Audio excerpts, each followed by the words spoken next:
प्रेत लोक कहानी दहशत की। स्मिता और राकेश का अपने नए फ्लैट में पहला दिन था। दोनों खुश थे कि आखिरकार उन्होंने अपने सपनों का घर खरीद लिया। दिन भर की साफ सफाई और सामान लगाने के बाद दोनों थककर चूर हो चुके थे और कब उनकी आंख लग गई पता ही नहीं चला। दोनों फर्श पर ही एक चटाई पर सो गए।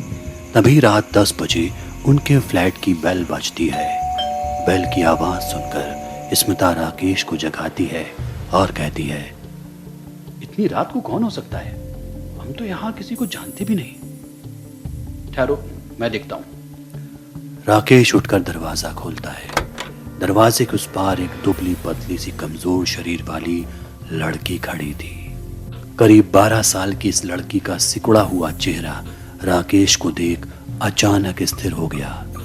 राकेश उससे कुछ पूछ पाए इससे पहले ही बच्ची बोल पड़ती है, अंकल कुछ खाने को मिलेगा? मैं और मेरी छोटी बहन घर में अकेली हैं। हमने कई दिनों से कुछ नहीं खाया है, प्लीज कुछ खिला दो। राकेश उसे अंदर लाता है और खाने के लिए बिस्किट देता है। वो पूछता है, कौन हो तुम बेटा और इस वक्त? इस पर वो बच्ची बताती है, मेरा नाम रिया है और मेरी एक बहन है प्राची। मम्मी पापा भी हैं लेकिन ऑफिस के काम के सिलसिले में बाहर हैं। मुझे बहुत डर लग रहा है। कुछ दिनों से मेरी बहन बहुत अजीब व गरीब हरकतें कर रही है। वो रात रात भर अकेली पूरे घर में घूमती रहती है। कभी दौड़ती है तो कभी उसके कमरे से सिसकियों की भयानक आवाजें आती हैं। एक बार तो मैंने उसे उसके कमरे की दीवार पर रेंगते हुए भी देखा। मुझे मालूम है कि ऐसी हरकत कोई इंसान तो नहीं कर सकता। मुझे लगता है कि मेरी बहन पर किसी भूत प्रेत का साया है। रिया हाथ जोड़ते हुए राकेश से कहती है, प्लीज हमारी मदद करो। मैं बहुत डरी हुई हूँ। क्या आज रात आप लोग हमारे घर रुक सकते हैं? ये कहकर रिया सिसकियों से रोने लगती है। राकेश रिया को अंदर बुलाता है और स्मिता उसे भरोसा दिलाती है, डरो मत, आज रात मैं और राकेश तुम्हारे घर रुकेंगे। हालांकि राकेश को रिया की बात पर भरोसा नहीं होता, लेकिन दोनों तय करते हैं कि वो रिया के घर की रिकॉर्डिंग करेंगे ताकि पता चल सके कि उसकी बहन प्राची रात में क्या करती है। राकेश और स्मिता रिया के साथ उसके फ्लैट में पहुंच जाते हैं। इस दौरान उन्हें महसूस होता है कि प्राची का कमरा घर के बाकी कमरों से अलग और अजीब है। उसके कमरे में बेहद ही अजीब सी ठंडक है, जिसके बीच एक अलग तरह की बू हवा में घुली हुई है। राकेश और स्मिता डाइनिंग रूम में पड़े सोफे पर लेट जाते हैं और अपने मोबाइल के कैमरों को ऑन कर देते हैं। आधी रात के वक्त राकेश की आंखें अचानक तेज तेज सांसों की आवाज से खुल जाती है। वो देखता है कि उसके बिल्कुल सामने रिया खड़ी है, जो उसे और स्मिता को एकटक घूरे जा रही है। एक अलग सी अजीब सी नजरों के साथ रिया का दाहिना होठ लटका हुआ था, मानो वो बेसुध हो। इस पर राकेश तुरंत चिल्लाते हुए पूछता है, रिया यहाँ क्या कर रही हो? रिया राकेश की आंखों में देखती है, चेहरे पर बिना किसी हाव भाव दिए जवाब देती है, कुछ नहीं, बस आप दोनों को देखने आई थी, और कमरे से चली जाती है। राकेश अपनी नजरों के सामने यह मंजर देख बुरी तरह घबरा जाता है। उसके माथे पर चमकता पसीना अंधेरे में भी साफ दिखाई दे रहा था। जैसे तैसे वो दोबारा बिस्तर पर लेटकर सोने की नाकाम कोशिश में लग जाता है कि तभी कमरे के बाहर से किसी के घसीटने की आवाज आती है।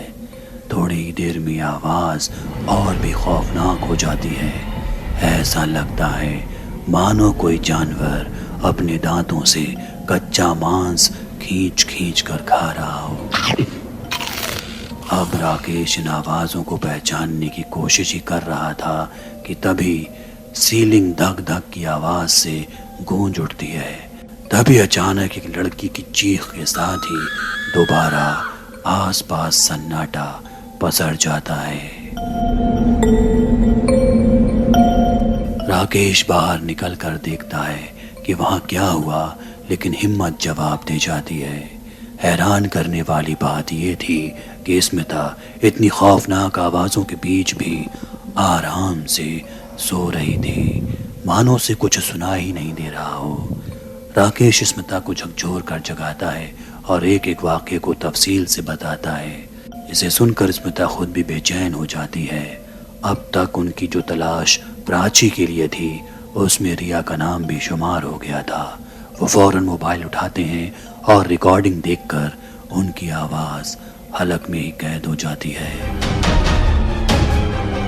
वीडियो में दिखता है कि दोनों के सो जाने के बाद रिया और प्राची दोनों उनके कमरों में आती हैं और चूहों को पकड़कर उनका मांस नोच नोच कर खाने लगती हैं। थोड़ी देर बाद प्राची कमरे की दीवार पर रेंगना शुरू करती है। पीछे पीछे रिया भी दीवार और छत पर दौड़ने लगती है। कुछ ही देर बाद रिया कमरे में रखी एक अलमारी का दरवाज़ा खोलती है और उसमें जाकर बैठ जाती है। पीछे से प्राची भी उसी अलमारी में बैठकर दरवाजे को बंद कर लेती है। इन सारे खौफनाक मंजरों के चश्मदीद स्मिता और राकेश बुरी तरह से घबरा जाते हैं।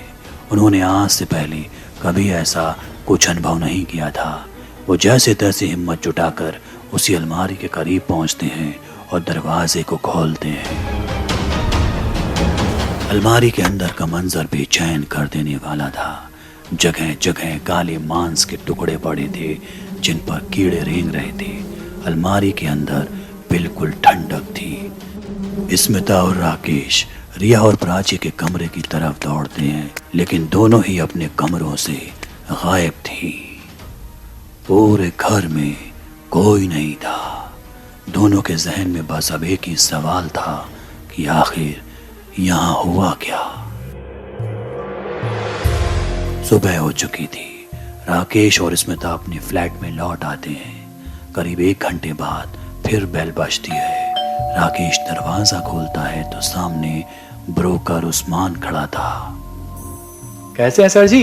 कैसी गुजरी रात? सब खैरियत तो है? उस्मान की बात को बीच में रोकते हुए राकेश ने सवाल किया। ये बगल वाले फ्लैट में कौन रहता है? अरे उसमें अब कोई नहीं रहता। करीब 4 सालों से खाली पड़ा है, बिकता भी नहीं है। बिकता नहीं है? क्यों? अरे इसके मालिक अब इस दुनिया में नहीं है। और उस्मान जो कहानी सुनाता है उससे राकेश हैरत में पड़ जाता है। दरअसल 2 बच्चियां होने की वजह से घर का मालिक अपनी पत्नी को बहुत मारता पीटता था। रोज रोज की लड़ाई झगड़ों से तंग आकर एक दिन उसकी पत्नी घर छोड़कर चली गई और बाप नशे में धुत रहने लगा। उसका मानना था कि इन लड़कियों की वजह से ही उसका घर बर्बाद हुआ। कई दिनों तक बच्चियों को फ्लैट में बंद करके चला जाता। बेचारी भूखी प्यासी कमरों में बंद रहती और चूहों को खा खा कर अपना पेट भरती।